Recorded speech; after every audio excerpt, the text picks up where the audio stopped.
우리 다시 한번 옆에 있는 분들과 인사하겠습니다. 반갑습니다. 반갑습니다. 반갑습니다. 오늘부터 우리가 이제 한 3주 동안은 예수님의 기도를 통해서 제자도에 대해서 함께 살펴보려고 합니다. 이 제자도는 오늘날 교회에 있어서 가장 중요한 주제 중에 하나입니다. 우리나라를 봐도 여기저기서 제자 훈련을 한다고 합니다. 1:1 제자 양육도 있고 또 사랑의 교회에서 하는 제자 훈련도 있고 또 각 교회별로 각자 시스템들을 만들어서 제자 훈련을 하기도 합니다. 그래서 우리는 이 제자라는 말, 제자도라는 말을 성경에서 많이 나오는 줄 알고 있습니다.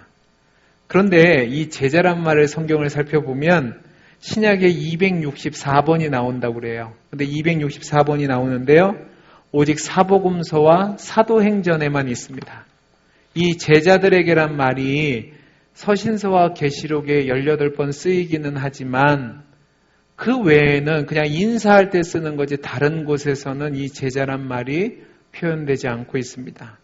그러면 이 제자는 어떤 의미를 가지고 있을까?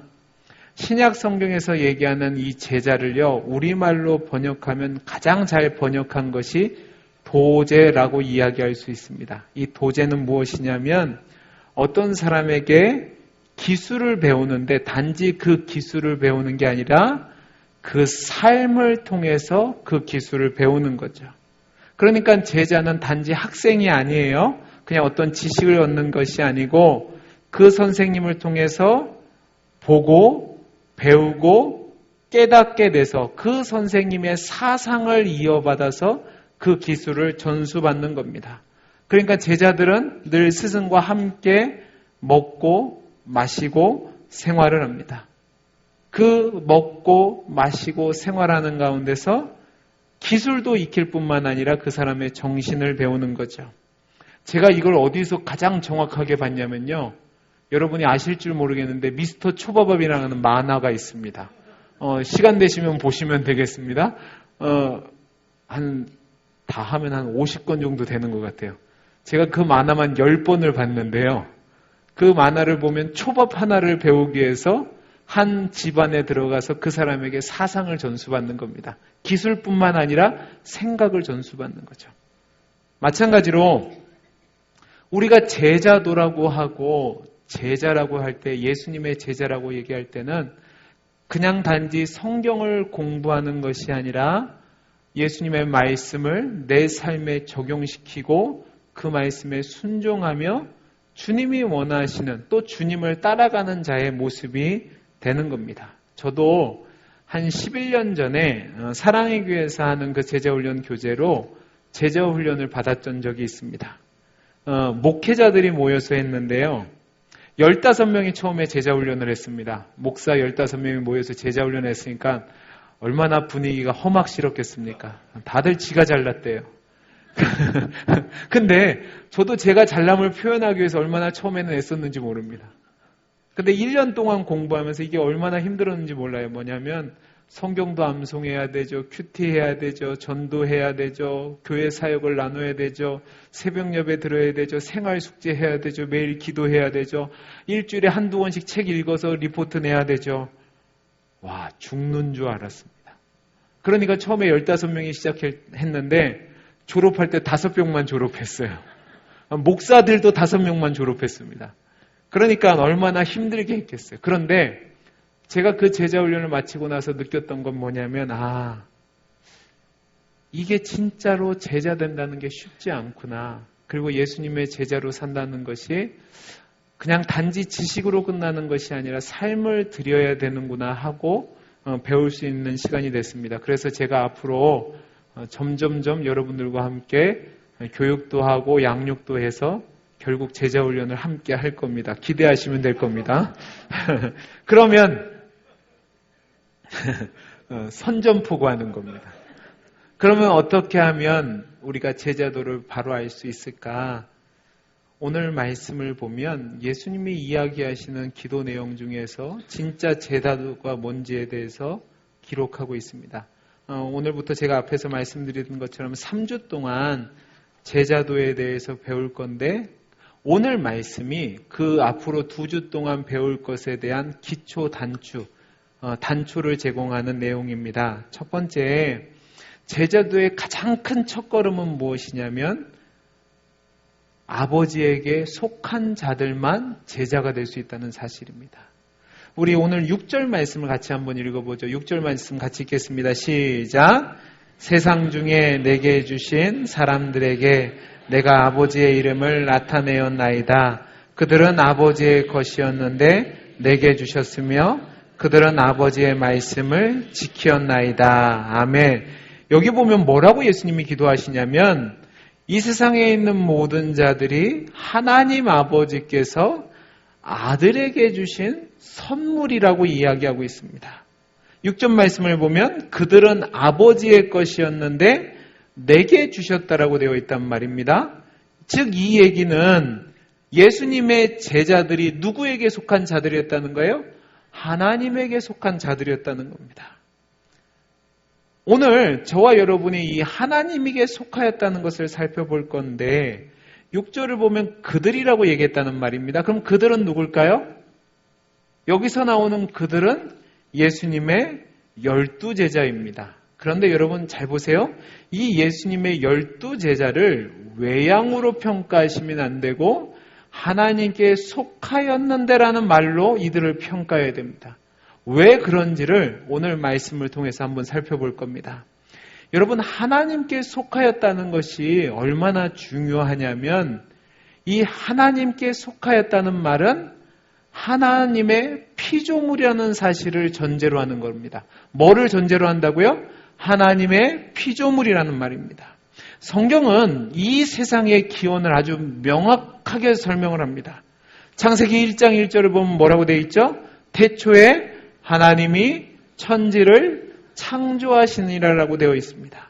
그리고 창세기 1장 26절에서 28절까지 말씀을 보면 우리가 누군지에 대해서 이야기하고 있는데 잘 보세요. 하나님이 이르시되 우리의 형상을 따라 우리의 모양대로 우리가 사람을 만들고 그들로 바다의 물고기와 하늘의 새와 가축과 온 땅과 땅에 기는 모든 것을 다스리게 하자 하시고 하나님의 자기의 형상 곧 하나님의 형상대로 사람을 창조하시되 남자와 여자를 창조하시고 하나님이 그들에게 복을 주시며 하나님이 그들에게 이르시되 생육하고 번성하여 땅에 충만하라 땅을 정복하라 바다의 물고기와 하늘의 새와 땅에 움직이는 모든 생물을 다스리라 하시니라. 아멘. 이 말씀을 보면 하나님이 천지를 만드시는 가운데 우리를 만드셨는데 어떻게 만드셨냐면 하나님의 형상과 모양을 따라 만드셨다라고 되어 있습니다. 욥기서 12장 10절을 보면 모든 생물의 생명과 모든 사람의 육신의 목숨이 다 그의 손에 있느니라 라고 되어 있습니다. 이 얘기면 하나님 손에 우리가 달렸다는 거죠. 여러분 하나님이 천지를 만드셨다는 이 말은 어떤 결론으로 나타나게 되냐면 하나님이 우리의 주인이시라는 겁니다. 아멘이 되세요? 여러분 이게 왜 중요하냐면 우리가 제자로서 살아간다고 할 때 하나님께 속하였다는 그 말은 하나님의 피조물이고 그리고 그에게는 우리가 우리 인생의 주인이 아니라 하나님이 주인이시라는 겁니다. 사도행전 17장 28절을 보면 사도 바울이 이렇게 얘기합니다. 우리가 그를 힘입어 살며 기동하며 존재하느니라. 너의 시인 중 어떤 사람의 말과 같이 우리가 그의 소생이니라 라고 되어 있습니다. 저와 여러분이 하나님의 것이라고 얘기할 때 하나님의 피조물이란 말은 우리의 모든 삶이 하나님을 힘입어 하나님의 은혜로 말미암아 살아간다는 겁니다. 사랑하는 동원교회 성도 여러분, 여러분들이 정말로 제자가 되기를 원하세요? 아멘을 안 하세요. 이게 힘든지 아는 거예요. 다시 한번. 제자가 되기를 원하세요? 아멘이시죠? 그러면 먼저 우리가 가장 먼저 인정해야 될 게 뭐냐면 내가 하나님께 속하였다는 것을 인정하는 겁니다. 내가 하나님의 피조물이라는 거죠. 이 얘기는 다른 말로 얘기하면 나는 하나님 없이 살아갈 수 없습니다. 고백하는 겁니다. 하나님을 의지하고 하나님의 주인됨을 아멘으로 고백하는 자들만이 제자가 될 수 있다는 말입니다. 근데 문제는 범죄한 인간의 본성은 하나님을 주인으로 모시려고 하는 것이 아니라 누가 주인이 되려고 하죠? 내가 주인이 되려고 하는 겁니다. 신앙생활도 하나님이 주신 은혜로 하는 것이 아니라 누구 열심을 하려고 그래요? 내 열심을 하려고 그래요. 요즘 교회를 보면 굉장히 큰 문제가 되는 세속화된 사상이 하나 들어왔습니다. 여러분, 결론적으로 말씀드리면 이거는 신앙이 아닙니다. 어떤 사상이 들어왔냐면 적극적인 사고방식이라고 얘기하는 긍정의 사고가 들어왔습니다. 이 사상은요, 노만 빈센트 필이라는 사람에게 대해서 시작된 건데 이것을 교회에 가장 처음 도입해서 유명해지게 한 사람이 누구냐면 수정교회의 로버트 슐러입니다. 이 로버트 슐러 목사가 긍정의 사고를 가지고 와서 내가 하면 되고 내가 생각하면 하나님이 그 생각대로 역사하신다는 것을 가르쳐서 수정교회를 부흥시켰습니다. 그리고 지금 이 사고를 가장 전 세계적으로 꽃피운 사람이 있는데 그게 누구냐면 조엘 오스틴입니다. 이 사람이 책도 냈죠. 긍정의 힘이라고. 그리고 문제는 이러한 사상들이 지금 한국 교회에 들어와서 많은 교회의 사람들이 긍정의 신앙을 가지고 긍정의 사고를 가지고 열심히 하다 보면 하나님께서 내 것을 이루어 주실 것이라고 생각을 합니다. 여러분, 분명히 이야기하는데 이것은 신앙이 아닙니다. 왜 신앙이 아니냐면 하나님을 섬긴다는 것은 하나님을 의지하고 하나님 뜻대로 살아가는 건데 이 긍정의 사고는 내 생각을 통해서 누구를 움직이는 거예요? 하나님을 움직이는 겁니다. 이거는 하나님을 섬기는 게 아니라 내 자신을 섬기는 겁니다. 내 열심과 내 생각을 동원해서 하나님을 이용하고 그것을 통해서 내가 원하는 것을 이룬다. 그것이 신앙이다. 말도 안 되는 소리 하지 마십시오. 신앙은 내가 주인 돼서 하는 것이 아니라 나의 부족함을 깨닫고 하나님 없이는 살아갈 수 없는 존재라는 것을 고백하고 상하고 통회하는 심정으로 하나님의 은혜에 기대어 사는 것이 신앙이라는 말입니다. 여러분이 내가 하나님이 되어서 하나님을 섬기면 그것은 예배자가 아닙니다. 잘 생각하셔야 됩니다. 저와 여러분이 하나님이 우리에게 하나님의 형상과 모양대로 지으신 은혜를 주셨기 때문에 스스로 생각할 수 있고 다른 동물이 가지지 못하는 창조적인 능력이 있고 어떠한 것을 행할 수 있지만 우리는 하나님이 아니라 피조물입니다. 예수님께서 기도하신 것처럼 우리가 하나님께 속하였습니다라는 그 고백이 있어야지만 진정으로 하나님께 속한 자로서 제자의 삶을 살아갈 수 있다는 말입니다. 여러분이 내가 하나님께 속하였다고 고백하는 것은 하나님이 나의 삶의 주인이십니다. 주님은 토기장이시고 나는 토기입니다. 나는 하나님 없이는 살아갈 수 없는 존재입니다. 고백하는 겁니다. 여러분의 신앙을 한번 점검해 보시기 바랍니다. 여러분이 왜 신앙에 열심을 내고 있습니까? 여러분이 왜 기도하고 계십니까? 여러분이 왜 지금 주일날 나와서 예배드리고 계십니까? 우리가 하나님께 속하였기 때문에 우리가 하나님의 것이기에 하나님의 은혜가 없이는 살아갈 수 없어서 그렇게 하는 겁니다. 아멘이세요? 이렇게 돼야지만 진정한 신앙인이 되는 것이고 그래야지만 예수님의 제자로서 살아갈 수 있는 겁니다. 두 번째로 하나님께 속하였다는 것은 하나님이 창세전부터 계획하셨던 영원한 언약의 한 부분임을 아멘으로 고백하는 겁니다. 여러분, 여기서 말하는 영원한 약속은요, 하나님 아버지께서 그의 아들과 함께 세우신 것으로 세상에 존재하기 이전에 있었던 겁니다.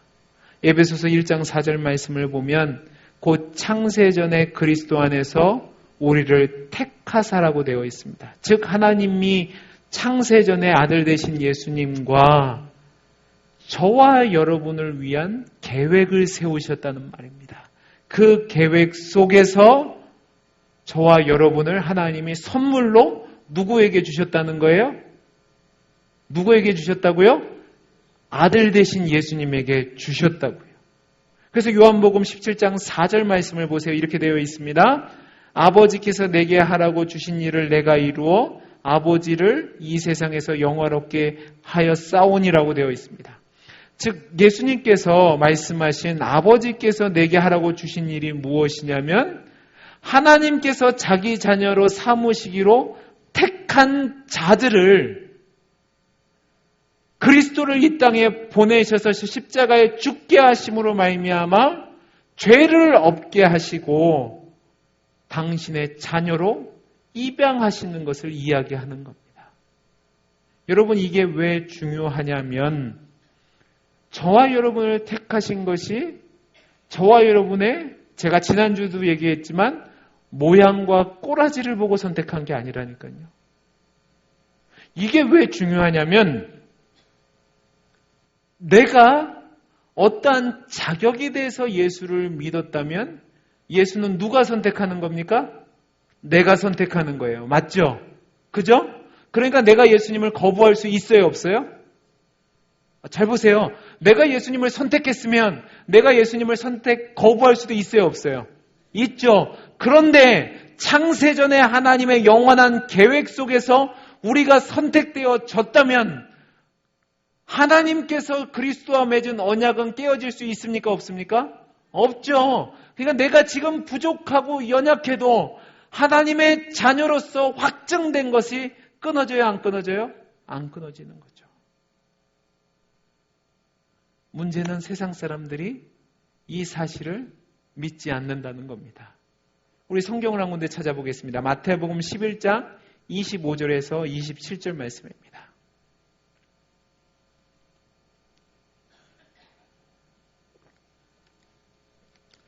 같이 한번 읽어보겠습니다. 시작. 그때 예수께서 대답하여 이르시되 천지의 주제이신 아버지여 이것을 지혜롭고 슬기 있는 자들에게는 숨기시고 어린 아들들에게는 나타내심을 감사하나이다. 옳소이다. 이렇게 된 것이 아버지의 뜻이니이다. 내 아버지께서 모든 것을 내게 주셨으니 아버지 외에는 아들을 아는 자가 없고 아들과 또 아들의 소원대로 계시를 받은 자 외에는 아버지를 아는 자가 없느니라. 자 보세요. 이 말씀 보면 예수님이 뭐라고 얘기하냐면 지혜롭고 슬기로운 자들에게는 숨기시고 어린아이들과 같은 자들에게는 그 진리를 드러내셨다는 겁니다. 그러면 이 진리가 뭐냐? 저와 여러분을 하나님께서 창세 전에 그 영원한 계획의 한 부분으로 두셨다는 겁니다. 예수님 당시에 바리새인들은요, 그들은 품위 있고 격조 있는 종교인이라고 생각했습니다. 근데 문제는 그들의 그 생각이 자신들이 죄인이란 사실을 받아들이지 않은 거죠. 그래서 결국 예수님을 거부하게 된 거고요. 그 예수님을 거부했다는 얘기는 뭐냐면 하나님과 아들 사이에 맺으신 영원한 언약을 무시하게 된 겁니다. 근데 문제는 무엇이냐면 그들이 하나님을 무시한 것이 아니라 하나님이 그들을 무시하신 겁니다. 그들이 아버지의 것이라고 했을 때 여러분 제자들의 모습을 보세요. 저는 사복음서를 공부하면서 제일 마음에 와닿지 않은 게 있었어요. 그게 뭐냐면 왜 예수님이 분명히 모든 것을 아신다고 그랬잖아요. 그죠? 모든 것을 아신다고 했는데 저 모양 저 꼴들을 제자로 삼으셨을까 하는 거였어요. 어디 하나 의리 있는 놈들도 없어요. 그죠? 우리 솔직히 의리가 있어야 되잖아요, 남자는. 근데 얘는 의리도 없어요. 그러니까 뭐도 아니에요? 남자도 아니에요. 그 다음에 얘들이 뭐 똑똑하기를 해요. 그렇다고 제자들답게 뭐 내세울 게 하나도 없잖아요. 근데 예수님이 얘들을, 죄송합니다. 제가 이게 불경스러워요. 제자들을 얘들이라고 했어요. 이 12제자를 제자로 삼으셨단 말입니다. 모든 것을 아시는 주님이 왜 이 12를 제자로 삼으셨냐고요. 여러분이 제자를 삼으면 어떤 사람들을 제자를 삼으시겠습니까? 똑똑한 사람을 제자로 삼으시겠습니까? 아니면 미련한 사람을 제자로 삼으시겠습니까? 대답 잘 하셔야 됩니다. 똑똑한 사람을 제자로 삼으시겠습니까? 미련한 사람을 제자로 삼으시겠습니까? 대답을 못 하겠죠. 똑똑한 사람 제자로 삼아야죠. 나를 이을 사람인데요. 그죠? 그러면 능력 있는 사람을 제자로 삼으시겠습니까? 미련 곰탱이를 제자로 삼으시겠습니까? 누구를 삼으시겠어요? 능력 있는 사람이죠. 근데 예수님은 모든 것을 아신다고 했는데 지혜로운 자가 아니라 어린아이같이 지혜 없는 자를, 능력 있는 자가 아니라 미련 곰탱이들을 제자로 삼았단 말이에요. 왜 그렇게 하셨냐는 거예요. 왜 그렇게 하셨죠? 예수님이 몰라서 그랬느냐? 아니라는 거예요. 결국 제자가 제자 될 수 있는 것은 우리의 능력과 지혜로 되는 것이 아니라 하나님의 계획 가운데 자격 없는 자를 들어서 하나님의 능력을 나타내고 그를 통하여 하나님의 변화되고 또 새 사람 만들어가는 그 모습을 통해서 후대의 사람들이 그들을 보고 하나님이 나 같은 것도 그렇게 만드실 수 있구나라는 소망을 주시게 그렇게 하셨다는 말씀입니다. 여러분, 이 말씀은 굉장히 중요한 말씀입니다. 우리 성경을 한 군데 찾아보죠. 제가 왜 이게 중요하다는지 말씀을 드리겠습니다. 시편 139편입니다.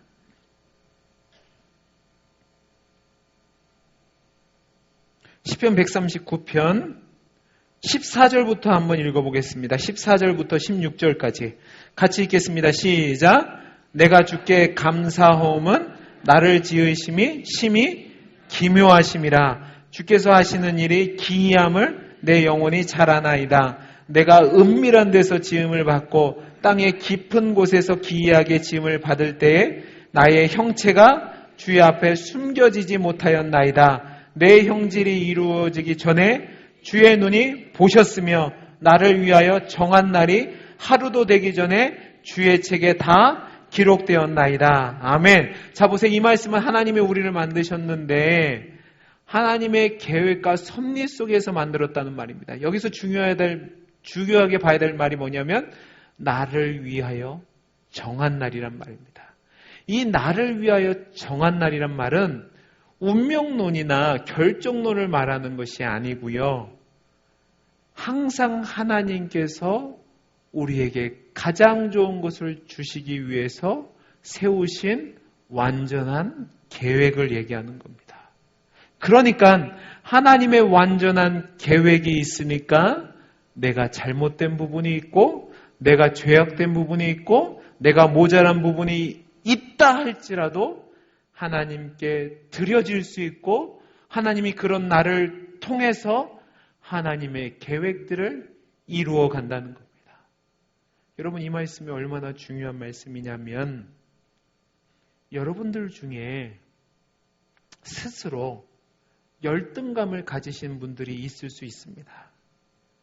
내 죄악된 모습 때문에 열등감 가지신 분들이 있을 수 있고 또 스스로 나는 아무것도 할 수 없어, 나는 모자라, 왜 나는 이래 라고 생각하는 분이 있을 수도 있습니다. 저는 실은 목사가 되기 싫었고요. 제가 정말 하고 싶었던 것은 음악을 하고 싶었습니다. 제 꿈은 위대한 딴따라가 되는 거였습니다. 그래서 그렇게 웃지 마세요. 진짜예요. 제가 음악을 정말 하고 싶었어요. 음악을 정말 하고 싶었는데 제가 대학교 때 한 형님을 만났습니다. 한 형님을 만났는데 진짜 천재를 만났어요. 저는 그 전까지만 해도 제가 음악을 잘하는 줄 알았어요. 근데 그 천재를 만나고 난 뒤에 열등감에 빠지기 시작했습니다. 아, 나는 아무것도 아니구나. 오죽하면 제가 손가락을 자르고 싶었겠어요. 제가 하는 게 아무것도 없는 거예요. 그러면서 늘 그럽니다. 왜 하나님은 나한테 이렇게 능력을 안 주셔서 이 모양 이 꼴로 살게 하나. 늘 그랬습니다. 그러니까 저희 집사람이 옆에서 보고 언제 사람 될까? 언제 사람 될까? 그러고 있어요. 인간아 그러고 있단 말이에요. 만족이 없단 말이에요. 근데 우리 중에 이런 분들이 있어요. 다른 잘 되는 사람, 다른 뛰어난 사람, 다른 가진 사람을 보고 나는 왜 이 모양 이 꼴일까? 나는 왜 이렇게 모자랄까라고 생각하는 분이 있을 수 있다는 말입니다. 근데 여러분이 그런 생각 속에서 놓치는 것이 있는데 그게 무엇이냐면 저와 여러분은 하나님께서 창세 전에 영원한 계획 속에서 하나님이 누구에게 주신 존재라고요? 아들 되신 예수님께 주신 존재라고요.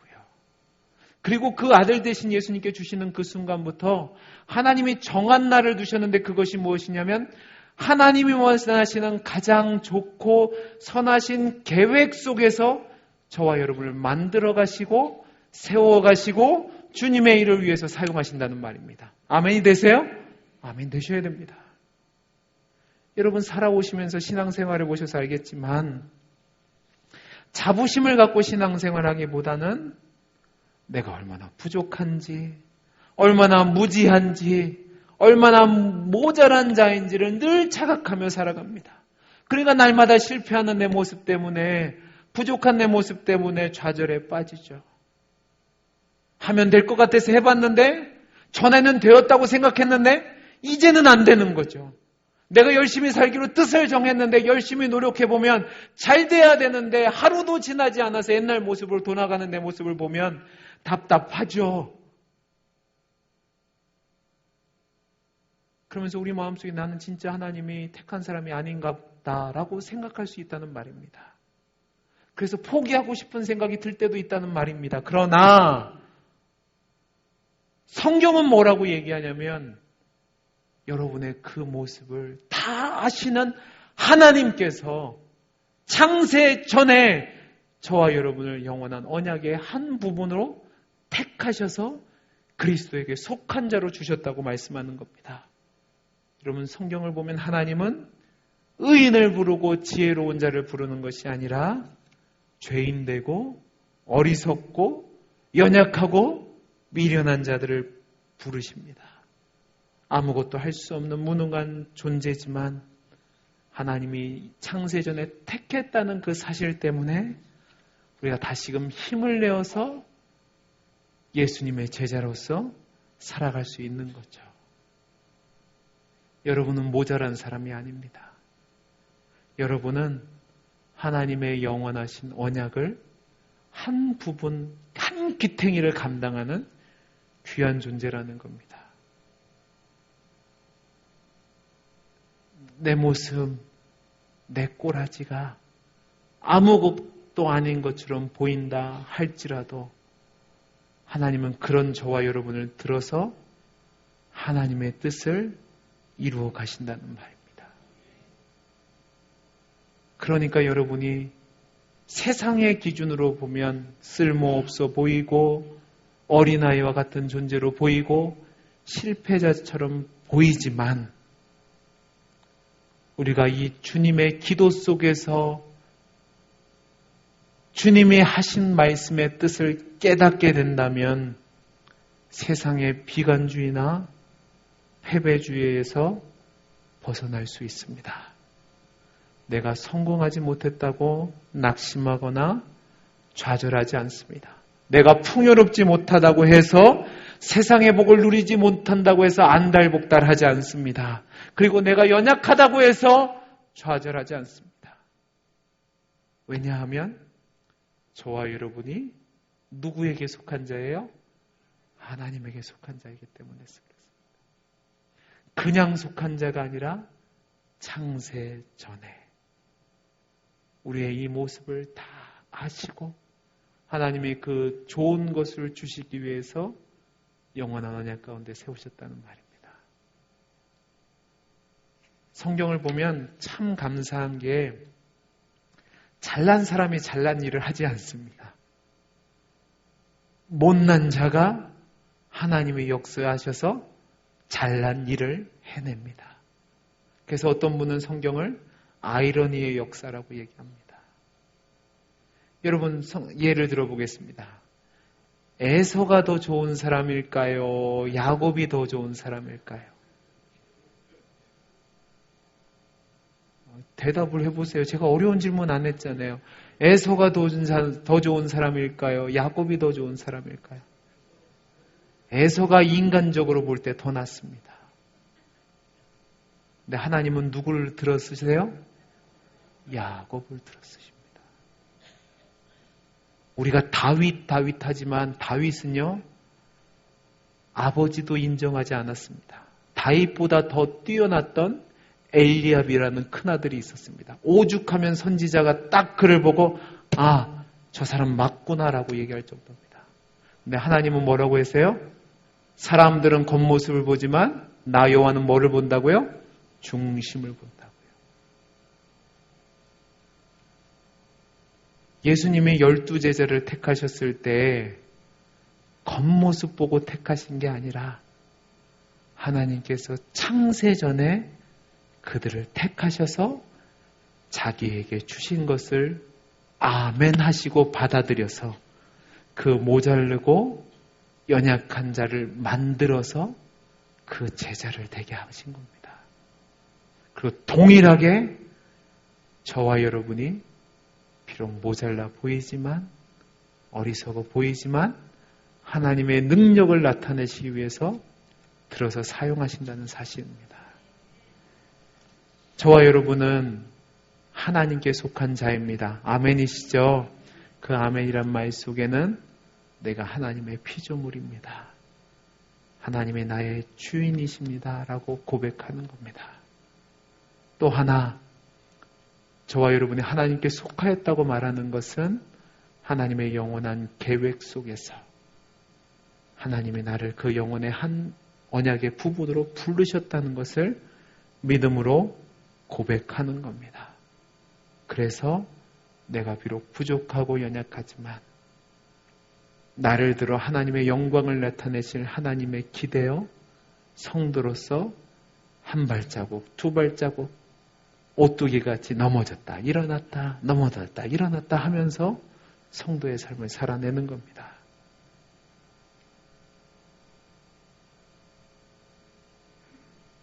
감사하셔야 됩니다. 여러분은 정말로 예수님의 제자가 되기를 원하십니까? 아멘이시죠? 그러면 여러분은 제자가 맞습니까? 맞습니다. 아멘 하셔도 돼요. 왜냐하면 제자라고 고백하고 또 딴짓 할 거거든요. 그래도 괜찮습니다. 왜요? 우리 때문에 하나님이 포기하지 않으시기 때문에 그렇습니다. 하나님의 영원전에 택하셨기 때문에 저와 여러분을 끌고 가실 겁니다. 우리의 지혜가 하나님의 미련함보다 못합니다. 우리의 능력이 하나님의 무능함보다 못합니다. 하나님이 저와 여러분을 아들 되신 예수 그리스도께 주셨다는 그 사실이 저와 여러분의 제자의 첫걸음이라는 사실을 기억해 보십시오. 기독교 신앙의 근거는 나의 계획과 나의 열심과 나의 실력으로 가는 것이 아니라 하나님 아버지의 사랑과 하나님 아버지의 신실하심과 하나님 아버지의 우리를 향한 열심으로 이루어지는 겁니다. 그 은혜가 크니까 내가 미련하고 모자라고 무지하지만 우리를 승리하게 하시는 거죠. 우리 마지막으로 말씀 한 군데를 찾아보겠습니다. 고린도전서 1장입니다. 고린도전서 1장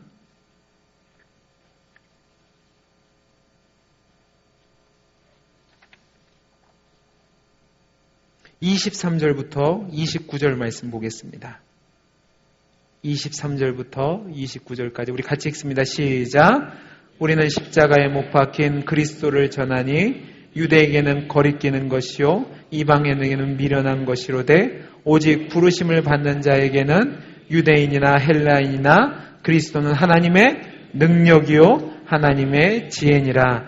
하나님의 어리석음이 사람보다 지혜롭고 하나님의 약하심이 사람보다 강하니라. 형제들 너희들을 부르심을 보라. 육체를 따라 지혜로운 자가 많지 아니하며 능한 자가 많지 아니하며 문벌 좋은 자가 많지 아니하도다. 그러나 하나님께서 세상에 미련한 것들을 택하사 지혜 있는 자들을 부끄럽게 하려 하시고 세상에 약한 것들을 택하사 강한 것들을 부끄럽게 하려 하시며 하나님께서 세상에 천한 것들과 멸시받는 것들과 없는 것들을 택하사 있는 것들을 폐하려 하시나니 이는 아무 육체도 하나님 앞에서 자랑하지 못하게 하려 하심이라.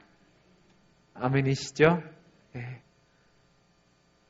저와 여러분은 그리스도의 제자입니다. 아멘 되세요? 아멘입니다.